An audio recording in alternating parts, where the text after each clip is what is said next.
Well, that's the shelter built. Now it's time to light the fire using some shredded birch bark as tinder and a ferrocerium rod.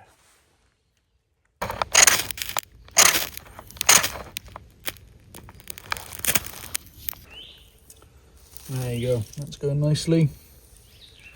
I'm going to get my primary kindling going. Alright, so moving up to some slightly bigger pieces of kindling now. This is my secondary kindling. I always start off with sort of matchstick thick, then going up to sort of pencil thick, and then once that's going, we can put bigger pieces of wood on.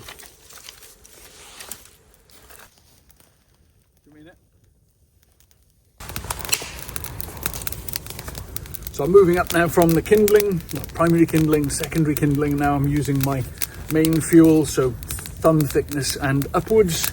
So the aim at this point of the fire lighting is to get a good bed of heat, and then we can start putting some big long logs on. And Mors always said that you should have your fire about one good step away from your shelter. So that's the optimum distance for safety and heat transfer. Now I know these look like overkill, but these big logs are going to be the main fuel that lasts throughout the night. So they should burn quite slowly. I will have to get up during the night to keep the fire going, I'm sure, but once I've got these going, I can put some more big logs on, and hopefully this will carry on through the night. So now for the real work, which is collecting enough firewood to last through the night. And the old saying is, collect twice as much firewood as you think you'll need, then double it, and then double it again. So I'm going to be busy.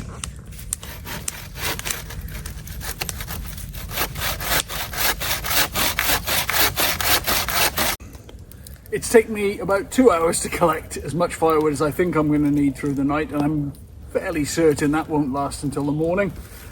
And it's all been done using this improvised bowsaw or bucksaw, which uses a springy sapling and a bowsaw blade, 24-inch bowsaw blade. A couple of carabiners help to hold everything in place. Very compact and easy alternative to carrying a full-size bowsaw.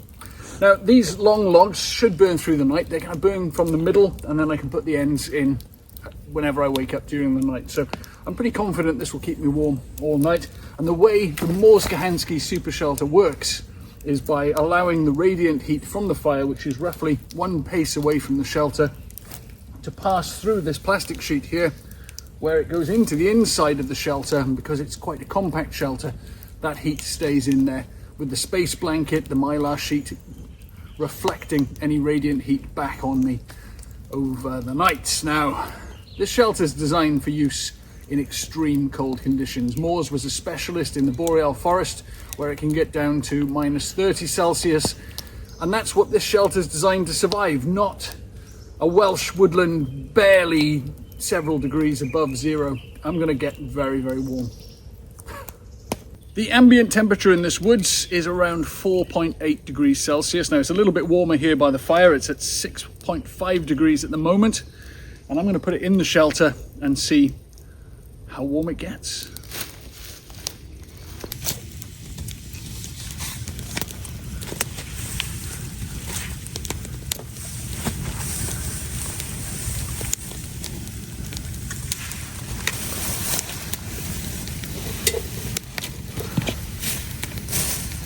This is the interior of my Mors Kochanski inspired super shelter, and the super shelter was invented by Mors Kochanski, who was a Canadian wilderness survival expert. Some call him the godfather of modern bushcraft.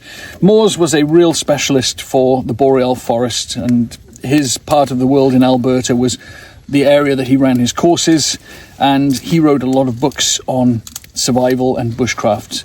He taught everyone from the military to Boy Scouts, and I met him twice, and he was very much an inspiration to a lot of people all over the world. So one of the things that I've always been intrigued by is cold weather survival, because where I come from in Wales, a cold day is 2 or 3 degrees Celsius. It very rarely gets below zero.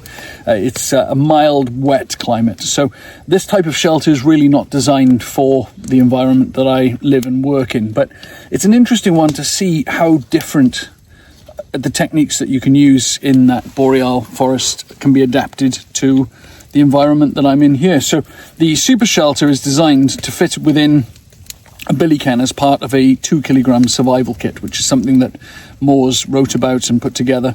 And it's a very simple setup, really. The kit itself is made up of a few tools. You have a knife and a saw blade for a bow saw, which you can then improvise the frame for. It also has a few firelighting tools and a mylar sheet or a space blanket, a sheet of clear polythene. And in the version that I've seen Mors write about, he also talks about using a piece of parachute silk or parachute fabric. And that is the final layer of the super shelter. So essentially you're using natural materials to make a half dome shape and a raised bed so that you're off the ground.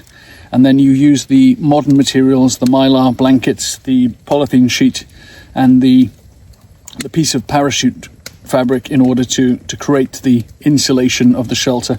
Now, I didn't have any parachute fabric here, so I've used a 3x3 DD tarp, which does the same job. So it's about, covers this quite well. And I'm planning to sleep in here tonight without a sleeping bag, just keeping the fire going. So I am expecting to have to get up quite a few times during the night. And it's still early days, but I'm toasty warm at the moment. The fire's going well. And I'll get back to you in a few hours.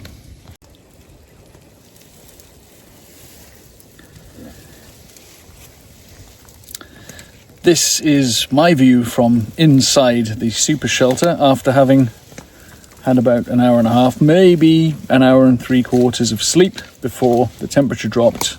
I woke up and I've just been back outside to put some more wood on, stoke the fire up again, and hopefully I'll get a few more hours of sleep. Now, I am quite warm in here now, but the highest it's been is about 26 degrees Celsius, which was shorts and t-shirts weather. It then dropped down to about 13 degrees, and that's probably about the temperature I woke up and sorted the fire out. So the temperature is creeping back up again now. And this is a great survival shelter in the sense that it will keep you alive in very, very cold conditions, but it's not the sort of sleep that you might be used to where you put your head on your pillow and 8 hours later you wake up. This is very much a constant maintenance, I think would be a good way to describe it. So you're having to wake up, keep the fire going, go back to sleep, get a few more hours if you're lucky, and then do it all again, rinse and repeat until dawn. So I've got the fire going again. I put some big logs on so they should keep going for a bit longer.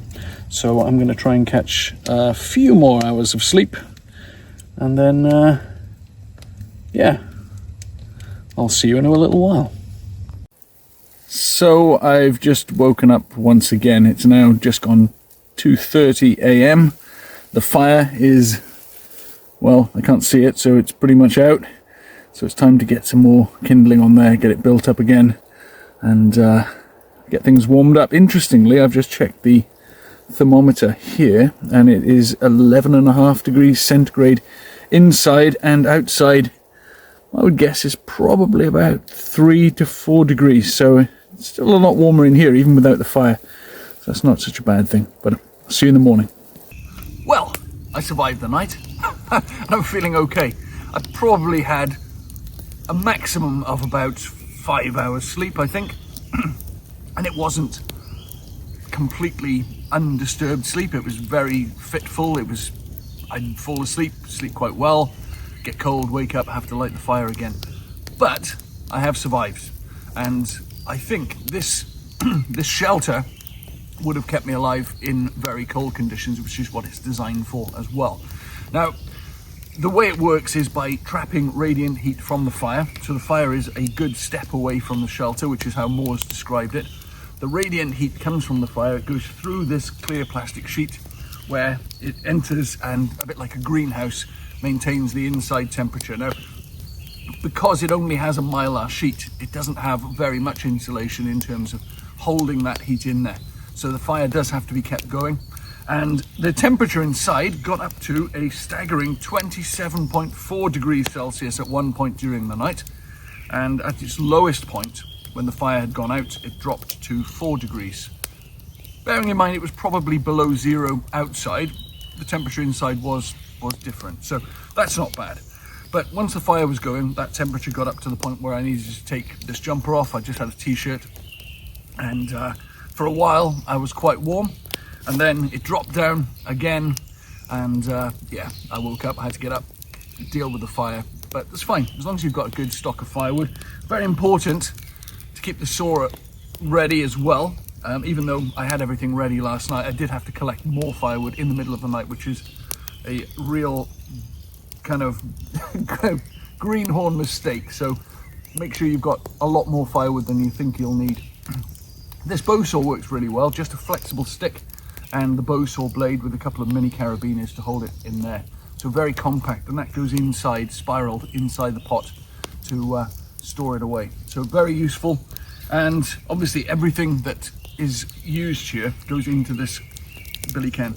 So that's part of the 2 kilo survival kit that Mors talks about. So in conclusion, I would say this is a very good system, way out of its league here in South Wales, where it never gets very cold anyway, but still an interesting experiment, and I would definitely do it again.